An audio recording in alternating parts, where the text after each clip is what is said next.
Alright, I have my flint in my cooker. I built this cooker myself, and it has some features.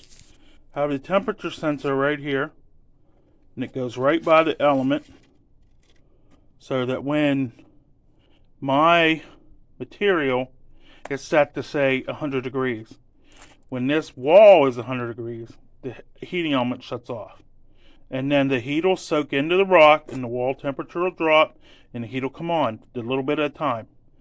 And very energy efficient, as with all this rock wool insulation to keep the heat in. My cooker holds 12 pounds.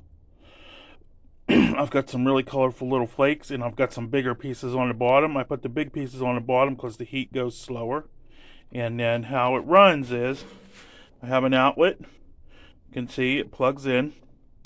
This red and blue is a positive and negative, and I have an SSR, solid state relay, inside this electrical box.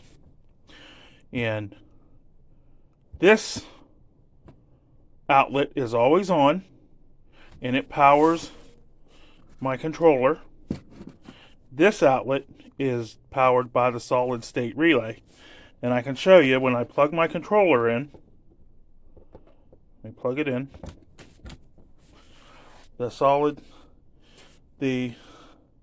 My outlet, yeah, plug my controller in, and it shows this current temperature and the set temperature. 13 degrees Celsius in there. Yeah, that rock's wet and cold. And then I didn't want it to turn on, so I set it to 8 degrees Celsius. Comes out of the back of this controller, these two blue wires. And like I said, positive and negative, and they turn this outlet on and off. And since the temperature is higher than the set temperature, this outlet is off. And then my kiln simply plugs in to the controlled outlet, and everything's bucked up. I have my shop's a mess again. I have my lid with rock wool insulation. I have another piece of rock wool insulation to hold all the heat in. I have rock wool all around it. I have rock wool under it. So I save power. I converted a slow cooker, so it only uses 300 watts. Takes a long time to ramp up. And when the rock's dry, like in the summer, I basically could just set it at whatever I want it to be, and it'll be fine. But this rock is wet, and it's been sitting in water all winter.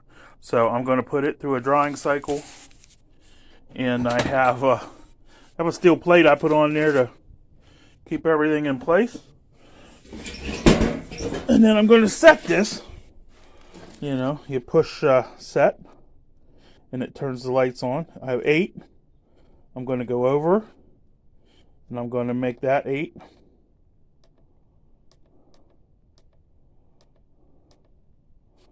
And then push set again.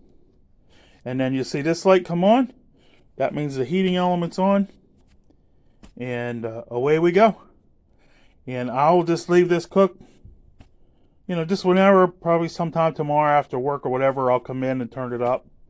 And then on Saturday, before I go to Flint Ridge, I'll turn it up to, I think it's 400 Celsius.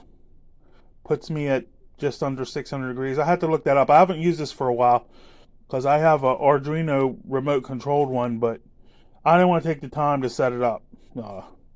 This will do the job. It cooked a lot of flint last year, and it's very simple. Got this from Amazon. It was like $30. Came with the relay that I have in that box. You know, a box and a thing, and you know, didn't really cost much, but that's how I cook some flint. It only does 12 pounds at a time. I have a turkey roaster, but it uses too much electricity because it hammers on. But what I'm gonna do is I'm gonna take a solid state relay. I don't have one to show you. I'll make another video I'm going to take a solid state relay and I'm going to make an outlet like this for the turkey roaster. And I'm going to turn it all the way up. And then in order to keep the surge down, I'm going to put a diode in so that basically my power's on and off, half the cycle. Every, half the amount of power will come in. When it turns on, it won't have full power. And it'll ramp up and down. So I won't have that surge. And I won't use as much electric because it'll have more time to soak in. And the rocks that are close to the element in the turkey roaster, I'll walk over there and show you. Okay. Here's the turkey roaster. The elements are right around here. And if any rock that you have right up against there, if you put it on warm, it comes full on. So by them elements gets up to 200 or 300 degrees before the temperature sensor shuts it off.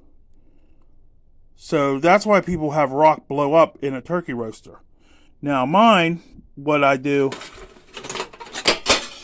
I have this controller here.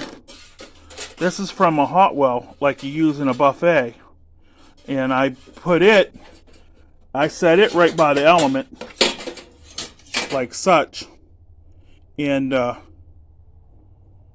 when the element gets to 200 or 100 or whatever I have it set at, it'll shut off. And so my rock doesn't get shocked that's by that element while it's going up the temp. So remember that. When you use a turkey roaster, don't put the rock right up against the wall because that rock is going to get really hot because until it all reaches warm or 200 or whatever you think you set it at, the walls are full on heating.